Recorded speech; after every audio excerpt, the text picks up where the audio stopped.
Good morning, everyone. Today we are going to start chapter number 4, the voice of our conscience. It means अंतरात्मा की आवाज़, मन की आवाज़. The voice of our conscience means अंतरात्मा की आवाज़ या मन की आवाज़. So let us start the chapter. This is the story of two friends, Jumman Sheikh and Algu Chaudhary. So let us start.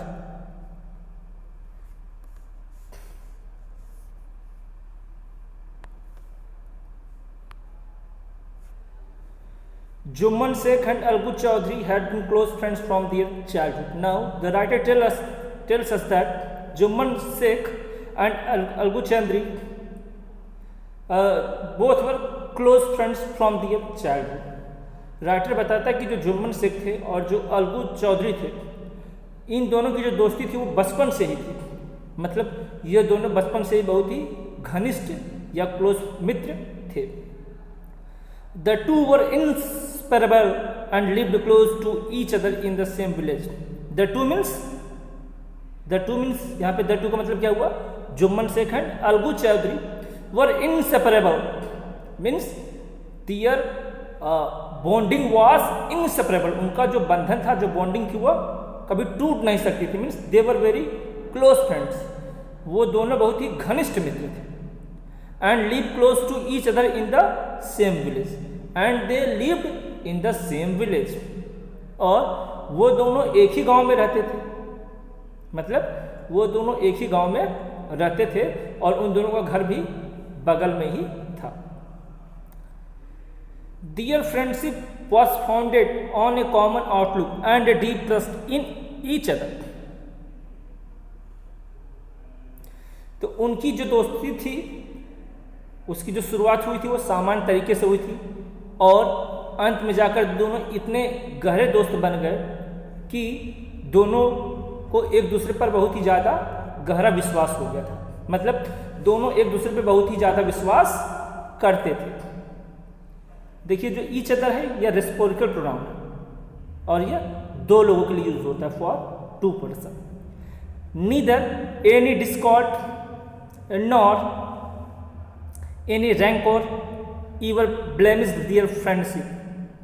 कह रहा है कि उनके जीवन में, उनके दोस्ती में कभी भी ऐसे क्षण नहीं आया कि उन दोनों दोस्तों के बीच किसी बात को लेकर मन मुटाव हुआ हो या कभी किस बात को लेकर उन दोनों दोस्तों के बीच सहमति नहीं हुई. ऐसा क्षण कभी नहीं है. मतलब उन दोनों दोस्तों में न कभी झगड़ा हुआ, न कभी किसी बात को लेकर मनमुटाव हुआ, न किसी बात को लेकर कभी कड़वे बोलचाल शब्दों का इस्तेमाल किया गया. मतलब उन दोनों की जो दोस्ती थी वो एक मिसाल थी गाँव और वो दोनों हमेशा मिलजुल कर रहा करते थे. Jumman assigned the responsibility of looking after his house and family to Algu when he traveled. Now, Jumman has given the responsibility of looking after to his house to Algu Chaudhary when he used to travel. और जुम्मन जब कभी भी कहीं घूमने जाता था, जुम्मन शेख जब कहीं भी घूमने जाता था तो अपने घर की रिस्पॉन्सिबिलिटी किसके ऊपर छोड़ देता था? अलगू के ऊपर. मतलब जब कभी भी जुम्मन घूमने जाता था तो अलगू चौधरी की रिस्पॉन्सिबिलिटी थी कि जुम्मन के आने तक या जुम्मन के यात्रा के समाप्ति होने तक वह अलगू चौधरी जुम्मन के घर की देखभाल करे. तो जुम्मन जब कभी यात्रा करने जाता था, घूमने जाता था, तो अपने घर की सारी रिस्पॉन्सिबिलिटी किसको छोड़ देता था? अलगू को. Because Algu was his close friend, क्योंकि अलगू उसका बहुत ही घनिष्ठ मित्र था.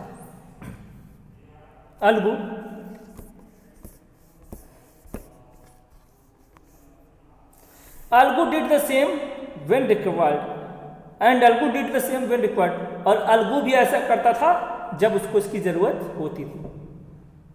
और जब कहीं अलगू भी घूमने जाता था तो जुम्मन भी उसके घर की रिस्पॉन्सिबिलिटी करता था. Jumman was a deeply religious Muslim. Jumman Sheikh he was a Muslim. Jumman Sheikh क्या था? वह बहुत ही मुस्लिम था. बहुत ही मुस्लिम था. जुम्मन शेख एक पक्का मुसलमान था. While Algu was a devout Hindu, and while Algu, he was a Hindu, means Algu he was a religious Hindu, और जो अलगू था वो धार्मिक हिंदू था। मतलब जो जुम्मन शेख थे और जो अलगू चौधरी थे, जुम्मन शेख मुस्लिम थे, उनके अपने मुस्लिम इस्लाम धर्म में विशेष रुचि थी, और वहीं पे अलगू चौधरी हिंदू था, उसकी अपने हिंदू धर्म में विशेष रुचि थी। In spite of their separate religion they were close friends. दोनों के धर्म अलग होने के बावजूद दोनों की दोस्ती क्या थी, बहुत गहरी थी। मतलब कह सकते हैं their friendship was the symbol of unity. उनकी जो दोस्ती थी वो किसकी मिसाल थी, एकता की मिसाल थी। उनकी दोस्ती ने गांव वालों के सामने इस बात की मिसाल रखी कि हिंदू और मुस्लिम भी अच्छे खासे दोस्त हो सकते हैं, धर्म कोई माने नहीं रखता, माने रखती है तो इंसानियत। In spite of many differences in their culture, festival and food habits, they still remained fast friends as their thoughts were similar. Writer tell us that their culture, festivals, food habits, thoughts, their culture, festival, food habits, dressings were different because they followed different religions, but their thoughts were similar. That's why they were friends. Poet कहता है कि उनकी culture, त्यौहार, खान पान, वेशभूषा, इन सब के अलग होने के बावजूद उनके जो थॉट्स थे, विचार थे, वो एक समान थे, इसलिए दोनों दोस्त थे। देखिए अलगू चौधरी हिंदू था, जुम्मन शेख मुस्लिम था, तो दोनों का कल्चर अलग हुआ, धर्म अलग हुआ तो कल्चर अलग हुआ, और त्यौहार भी अलग होंगे, खान पान भी अलग होगा, वेशभूषा भी अलग होगी, तो सारी चीज़ें अलग हैं, लेकिन दोनों के जो थॉट्स हैं, जो विचार हैं, वो एक समान है, इसलिए दोनों क्या थे, क्लोज फ्रेंड थे। तो कहा जाता है कि जो धर्म होती है, जो कास्ट होता है, वो माने नहीं रखता, माने आपका रखते विचार। यदि आपके विचार अच्छे हैं तो आप अच्छे इंसान हैं, और यदि आपके विचार प्रदूषित हैं, गंदे हैं, तो आप भले ही बड़े कास्ट में क्यों जन्म न लिए हो, आप अच्छे इंसान नहीं कहे माने जाएंगे। गीता में भी श्री कृष्ण भगवान ने कहा है, व्यक्ति कर्म से महान होता है।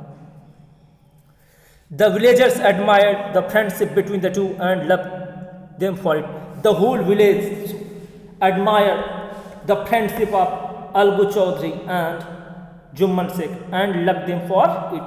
जो पूरा गांव था वह अलगू चौधरी और जुम्मन शेख की इस दोस्ती की प्रशंसा करता था, और दोनों को बहुत ही गांव वाले सम्मान की दृष्टि से देखा करते थे। मतलब पूरे गांव में उन दोनों की क्या थी, रिस्पेक्ट थी, और पूरे गांव वाले उन दोनों को सम्मान की निगाह से देखते थे कि दोनों के धर्म अलग हैं, इसके बावजूद ये दोनों क्या है, एक बहुत ही अच्छे दोस्त हैं।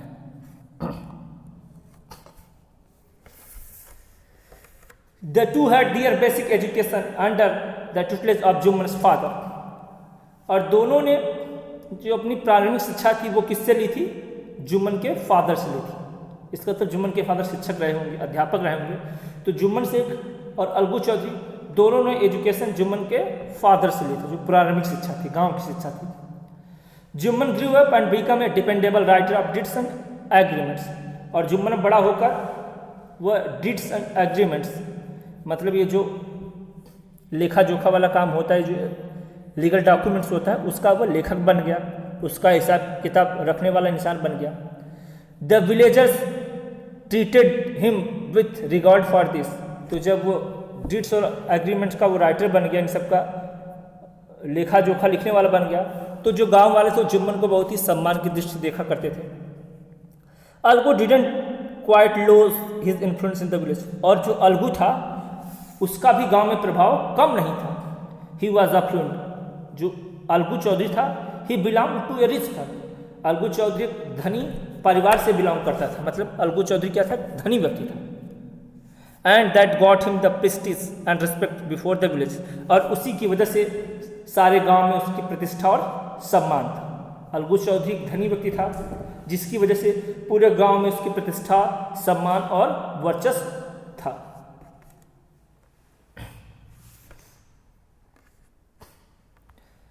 All went smoothly until there arose a dispute between Juman and his Khala.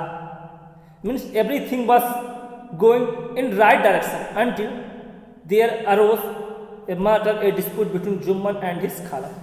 और सब कुछ ठीक ठाक चल रहा था, मतलब दोनों की दोस्ती बहुत ही ठीक ठाक चल रही थी, अच्छे तरीके से चल रही थी, तब तक जब तक कि जुम्मन और जो उनकी खाला थी उनके बीच में कोई विवाद नहीं हुआ। तो दोनों की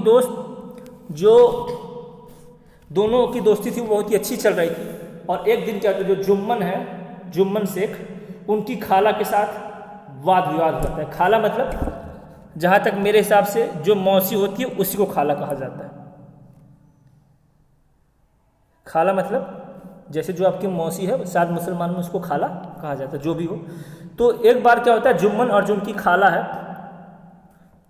शायद जो मौसी, उनकी मम्मी की बहन जिसको हम कहते हैं, उन दोनों के बीच वाद विवाद हो जाता है, डिस्प्यूट हो जाता है, झगड़ा हो जाता है। और झगड़ा किस बात के लिए होता है, देखिए। Jumman had an old lonely aunt with no one in her family. Jumman के परिवार में उनकी एक बूढ़ी आंट थी जिनका कोई नहीं था। मतलब जुम्मन अपने इस परिवार में अपने बीबी बच्चों के साथ, उनकी एक आंट थी बूढ़ी, उनके साथ रहता था। और जो उनकी आंट थी, जो खाला थी, उनके कोई बच्चे नहीं थे। She was lucky to have some properties in her name.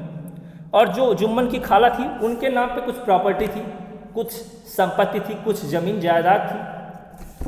For her upkeep in her old age, she offered to bequeath her land to Jummon in exchange of food and shelter until her demise. तो जो जुम्मन की जो खाला थी, उनके न तो husband जिंदा थे और न ही बच्चे थे, तो वो बूढ़ी हो चुकी थी। तो प्रॉब्लम थी कि उनको उनकी देखभाल कौन करेगा, बना के खिलाएगा कौन।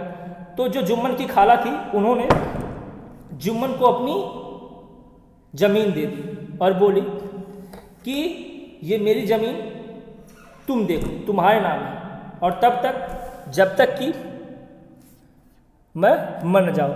तो जो जुम्मन की खाला थी उन्होंने अपनी ज़मीन और जायदाद जुम्मन के नाम की थी, और बदले में जुम्मन की ये रिस्पॉन्सिबिलिटी थी कि वह खाला को अपने घर पर खाना खिलाए और उनकी देखभाल करे। तो जुम्मन की खाला ने उनसे प्रॉमिस किया था कि मैं अपनी ज़मीन जायदाद तुम्हारे नाम कर रही हूँ, और इसके बदले में तुम्हें जब तक मैं जिंदा हूँ तब तक मुझे अपने घर पर रहकर खाना खिलाना है और मेरी देखभाल करनी है। Jumman agreed and the deal was struck. और जुम्मन भी एग्री हो गया कि इस बूढ़ी को यदि मैं खाना खिलाऊंगा, इसकी देखभाल करूंगा, तो इसके बदले में मुझे इसकी ज़मीन जायदाद मिल जा रही है, तो इसमें बुरा क्या है। कुछ दिन बाद ये मर जाएगी और इसकी ज़मीन जायदाद मेरे नाम हो जाएगी। तो जुम्मन भी राजी हो गया और डील तय हो गई, और जुम्मन ने उसको अपने घर पे रख लिया, और वो अपनी खाला की देखभाल किया करता था, उनको भोजन दिया करता था। The old aunt move to Jumman's house where she was accepted with warmth and welcome.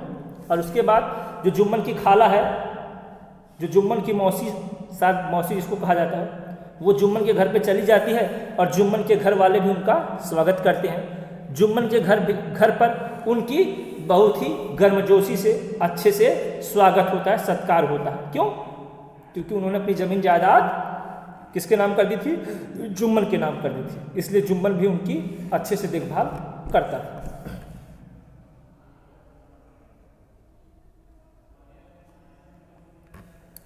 She hoped that she could live and die with dignity and love in the foster home।